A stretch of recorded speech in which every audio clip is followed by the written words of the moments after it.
Assalamu alaikum wa rahmatullah. I received a question the other day from a brother in America. He was telling me about a masjid in Indiana that has decided to separate the Muslims. When they come to the masjid, you have the vaccinated Muslims who will be able to go to the main prayer hall, and the non-vaccinated, they will have to go with their prayer rugs and pray by themselves in the gym. And the brother asked me, what do you think of this? Is this something that's permissible Islamically? And I'm going to answer, inshallah ta'ala, is it permissible Islamically or not? And also a recommendation for that community and for all communities in America and around the world in dealing with this pandemic and how they should deal with it. Is this something that's permissible? Is it something that's good? Is this how we should deal with the Muslims when it comes to separating them? And because obviously the brothers are saying this is for the overall good and protection of the community. But before we go into the details, let's listen to the clip that the brother sent to me, inshallah. The recommendations that the COVID-19 committee has made has been presented to the board, and the board has agreed to move forward in implementing those guidelines with your support and help. Number one, wear masks in the center. This is very important to protect all members of the community. Number two, which is one that we need all of your support in. If you are vaccinated, to bring your vaccination card, which the volunteers will see and allow you to come into the main prayer hall. If you are not vaccinated, we will request that you pray in the gym and bring your prayer rug with you. Okay, so apparently the video was longer than that. He sent me this portion, which shows you the general ruling that the vaccinated will be in the main prayer hall and the unvaccinated will be put into the gym to pray by themselves with their prayer rugs there. We have two things we want to cover in this video. And I want to point out, first of all, that this topic, we're not talking about this masjid in general in Indiana. We're talking about specifically the ruling Islamically and what we should and shouldn't do as Muslims, as community leaders. And this is for the brothers in America and in Europe and all around the world when it comes to dealing with this issue. Because if one masjid is going to implement this, many others will follow suit as well if they think it is over and for the overall good. And I do believe, obviously, the brothers who make this ruling, they said there's a COVID-19 committee. I don't know if this is a governmental or local brothers or who it is exactly, but I'm sure that they have good intentions and they think they're doing good for the community. However, when it comes to separating the Muslims and banning Muslims from the masjid is basically what you're doing when you do this, because if you were in that situation where you were vaccinated, and I don't want to go into the issue, is it better to be vaccinated, better to stay away? That's a different topic we're not going to get into. But we clearly know we have a group of people who have been vaccinated, and perhaps they're the vast majority, and others who are reluctant and skeptical and don't want to do it. And when we come and we separate them like this, and we make one pray here, one pray there, when I'm going to the masjid, if I'm not vaccinated, or I'm vaccinated, whatever it is, I want to be in the main prayer hall in the nice area with the nice carpet to be able to focus. I need that spiritual boost. I need that, to be listening to the Quran, listening to the lectures, making the dhikr of Allah subhanahu wa ta'ala, making dua, attending my 5 daily prayers if I have the ability to do so. So this is, where I want to be. If you're going to put me into the masjid, what's going to happen? I'm not going to come. So what is the reality of this ruling in the end? Is that you're banning people from coming to the masjid, and that is something that is not permissible. Allah said in Surah Al-Baqarah in verse 114, وَمَنْ أَظْلَمُ مِمَّنْ مَنَعَ مَسَاجِدَ اللَّهِ أَن يُذْكَرَ فِيهَا اسْمُهُ وَسَعَى فِي خَرَابِهَا. That who is more unjust, and look at this, a very strong wording used from Allah subhanahu wa ta'ala, that who is أظلم, who is more unjust than the one who what? Prevents the people from remembering the name of Allah in His masajid, in the mosque. And sa'afi kharabiha, that they strive towards their destruction, the destruction of the mosque. And Allah said at the end of the verse, pay attention to this, that these individuals, they will have in the dunya, lahum fid dunya khizyun, that they will have humiliation in this dunya, walahum fil akhirati adhabun azim, and they will have a very great punishment in the hereafter. So this shows that it's a major sin to ban the people from the masjid.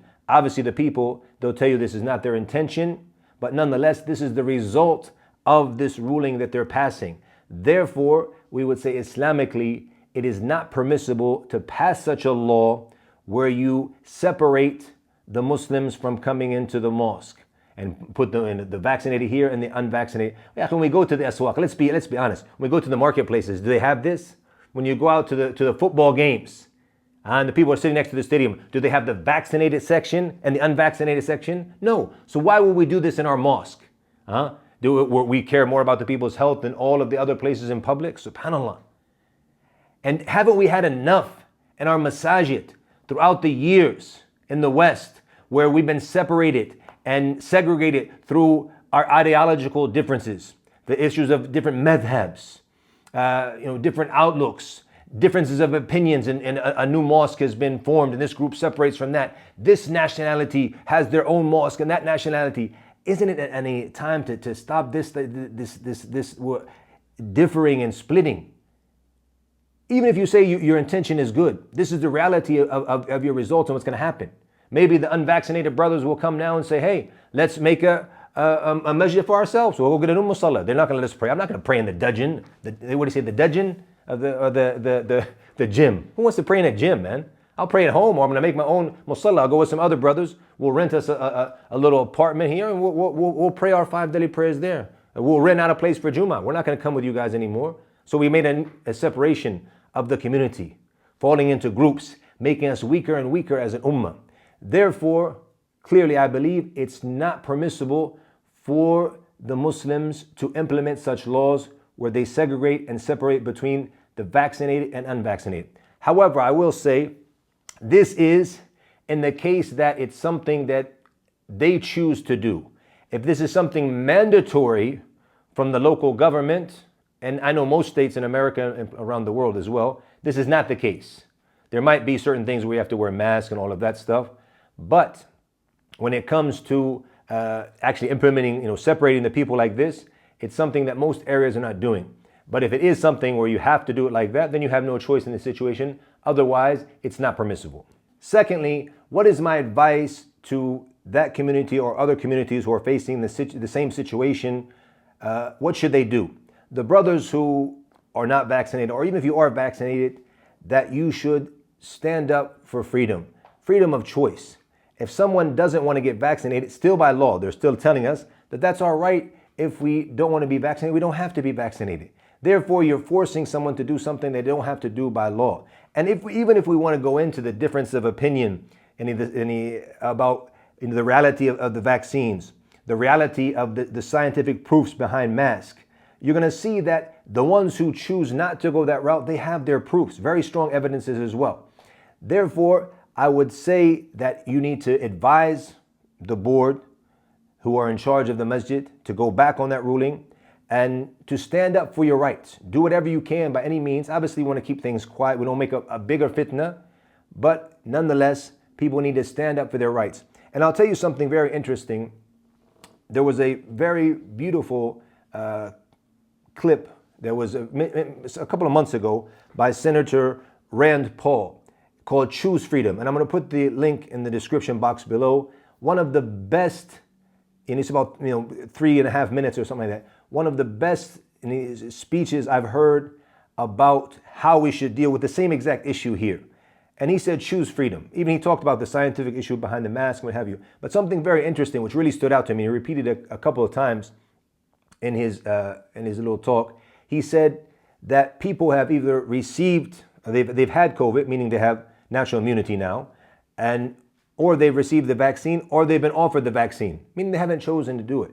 So this is the same thing in the Muslim community as well. Therefore, it's our right, and we need to stand up and fight for those rights as Muslims and not allow our masajid to be used like this, where it's going to be a place of separation, where it should be a place that brings the Muslims together, and it's a place of tranquility and peace where we go. We're dealing with, in the West especially, all around the world actually, but especially in the West where the fitna is every place, problems, the society in general. And then you go into that masjid and you find that peace of heart. The Prophet ﷺ, he said that the masjid, it's the bait, it's the house of every believer. And that's how the Muslim wants to be, wants to have his heart attached. But if I'm banned from going, look at the results and what it's going to be. We need to do as much as we can to encourage the people to come to the masajid and to encourage us to come together as one ummah. And Allah knows best. Allahu a'lam. Wa sallallahu wa sallam wa barak ala nabiyyina Muhammad. Assalamu alaikum wa rahmatullah.